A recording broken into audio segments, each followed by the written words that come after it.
Darius Rucker. Yes. Welcome to Five Live. And you know this, I couldn't be more pleased. There are very few people, let's face it, I'd get out of bed for. But you're my alarm clock, and I'm a great pleasure, and welcome to London. Great to see you again, Danny.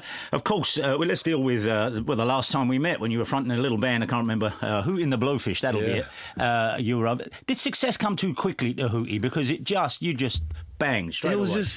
I think it was a bunch of kids got a bunch of, when it hit so hard. Big, huge. So hard, massive. and, the backlash from that was so immense. Was it a backlash? Oh, God, yeah, it was so was immense. There? Yeah, because, grunge was king, and we came along with our little rock pop tunes, and sold, 17 million records or whatever it was. And as someone who's, I've had a fair share of stinker reviews, but how did the backlash manifest itself? How were you aware of that? Oh, because it was pretty easy to be aware of it, from the critics, and it was just one of those things where grunge was so cool, and so whatever that killed grunge had to be not cool. I guess we were not cool. Well, thank God I did miss all of that. I just figured the band made the 4 albums, is it? The 4? Five. I think we made 5. Five? Yeah. Well, there it is. I missed the 5th one. That was a backlash. Yeah, exactly.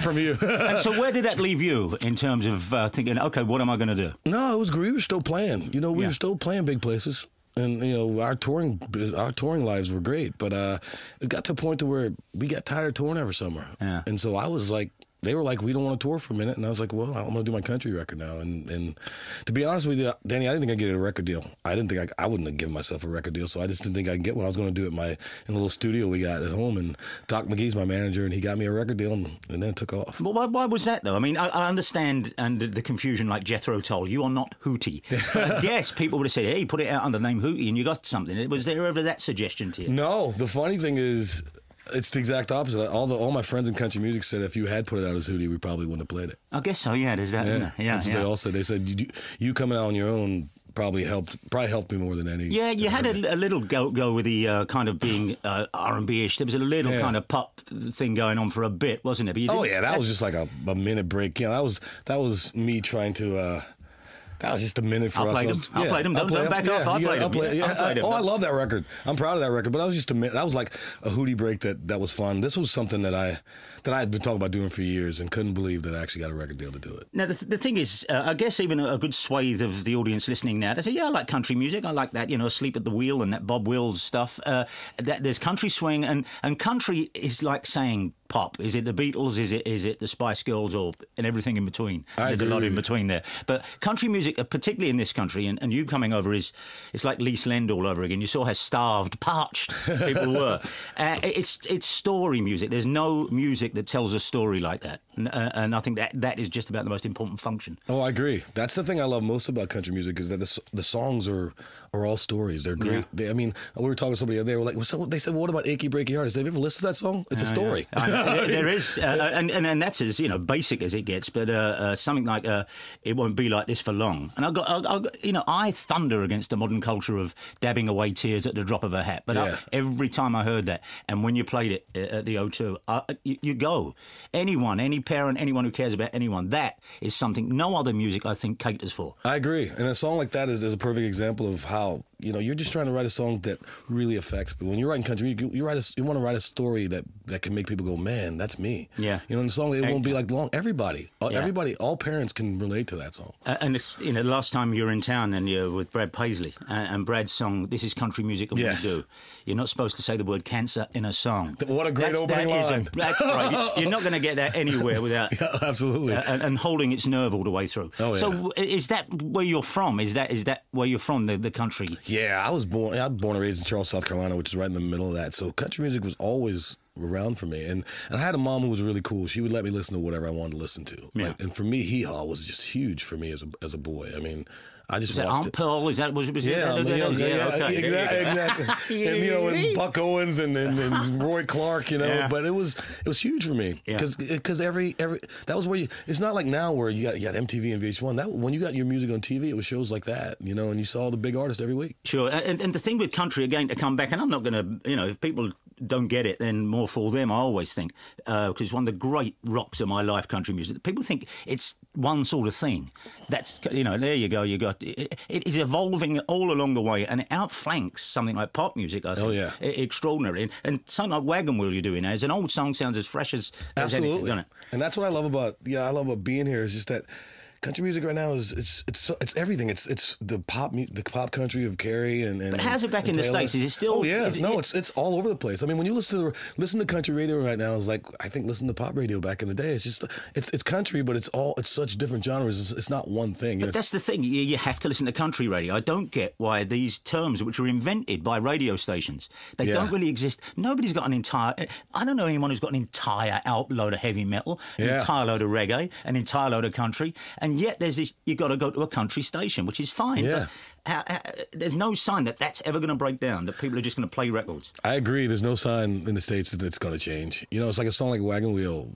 Why would pop radio not play that song? No. You know, I mean, I was thinking about that day. I was like, everybody knows it. Everybody wants to hear it. Why would you not play it? But, you know, it probably never get a shot on pop radio in the States. Over here, you know, once you put your foot to the floor and go 60 miles an hour, you're somewhere else. In the States, it's not like that. You go long roads, and that also makes the country music. Absolutely. So what was the first song you recorded where you said, this is a country song? Because you can look at plenty of hooty stuff and say, well... Oh, the first country song I wrote was Let Her Cry.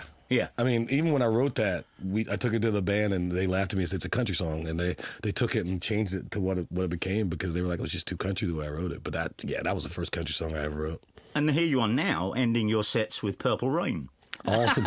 And it works. It totally works. And that's the one. That's how you prove like music's music. It's all the same notes and everything. And when we prove that every night when we play Purple Rain, because we've just played all these dirt country, you know, Hank and all these dirt country songs, and then at the end of it, we end with a Prince pop song, and everybody's happy as they can be. And the Joker fits right on in right there. In it. That's it. Absolutely. Is that because your own style says I can't just go out there and do the album tracks or indeed one style of music? And it's very bold to go and do Steve Miller songs and finish with Prince as a thing called Country to Country. But it works, as you say. But you're having to trust the audience a lot there, right? Absolutely. You got to be sure. Not be sure. You got to trust that the audience just wants to hear music. Yeah. And they do. You know, because you see it when you play those songs. They're as happy to hear those songs. They already hear this. Yeah. And how much is this usually being all shucks saying, you know, when I come back, I won't be able to fill this place. I think you will, Darius. Oh, I don't know. I don't know if I'm gonna be able to fill the O2, but I'll play Royal Albert Hall right now and be happy with it. And that is the thing. It's under the radar here a lot, but that place was banged out last night. It was banged out the day before. It was full up the last time I saw you there, and that's a big house. O2's a big house. I can't even believe we played. Like when I played with Brad, I couldn't believe we were playing there. And then I got there and I saw this is a huge crowd. And then last night I was like, man, country music's really. That's what when I went home from Brad, I started telling people, if you can go to England, go. We're getting a foothold there. But here's and you know you're amongst friends here, and yet I see like Norway and Finland has the country festivals. Now that is bizarre to me. With all due disrespect to our friends over there. Absolutely. That must be kind of alien, isn't it? I don't know if you've done that. But I know Brad, he was in Norway. Hey, I haven't done it. Actually, I toured Norway. I toured Norway with Brad when we came here that time, and it was crazy. I think with one of my songs, I had like a top 10 hit in the Scandinavian countries with like I think one All Right was a top 10 hit. Okay. Yeah. And I was like, wow, that's just crazy. Yeah. When a comeback song came out, people thought you were literally saying, hey, I'm back, folks.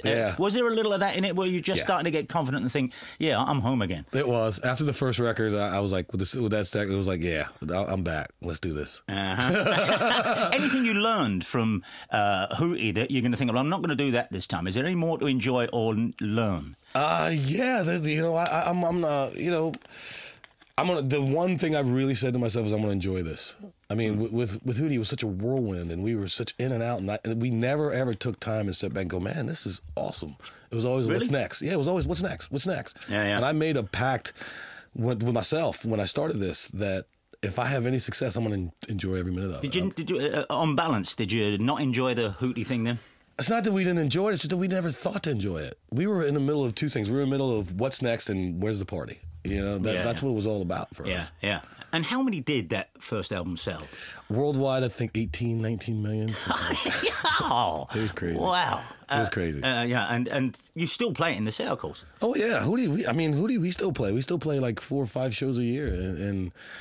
And those songs are, you know, like I go out at night and try not to play Only Want to Be With You. People go crazy if I don't play that song, you know? Just to clear that up, and I know we're not strictly staying on piece here, but in Only Want to Be With You, when there's a tribute and a salute to Tangled Up in Blue. And yes. Yeah, there is. And a lot of people say, He's stealing a song. It was a tribute, isn't it? Get that right. It's a tribute. Trust me, Bob Dylan got paid well for that song. Did he? So, yes. Oh, he did? Of course, he wrote the verse. Of course, we paid him. Whatever happened to him? Yeah. Okay. Well, I think we're going to hear the first of the songs right now, and this will be Wagon Wheel, I understand. And you know, people can hear this as a pop song, a jazz song. They can hear this as early caveman painting. I don't care. This is a hit. I agree.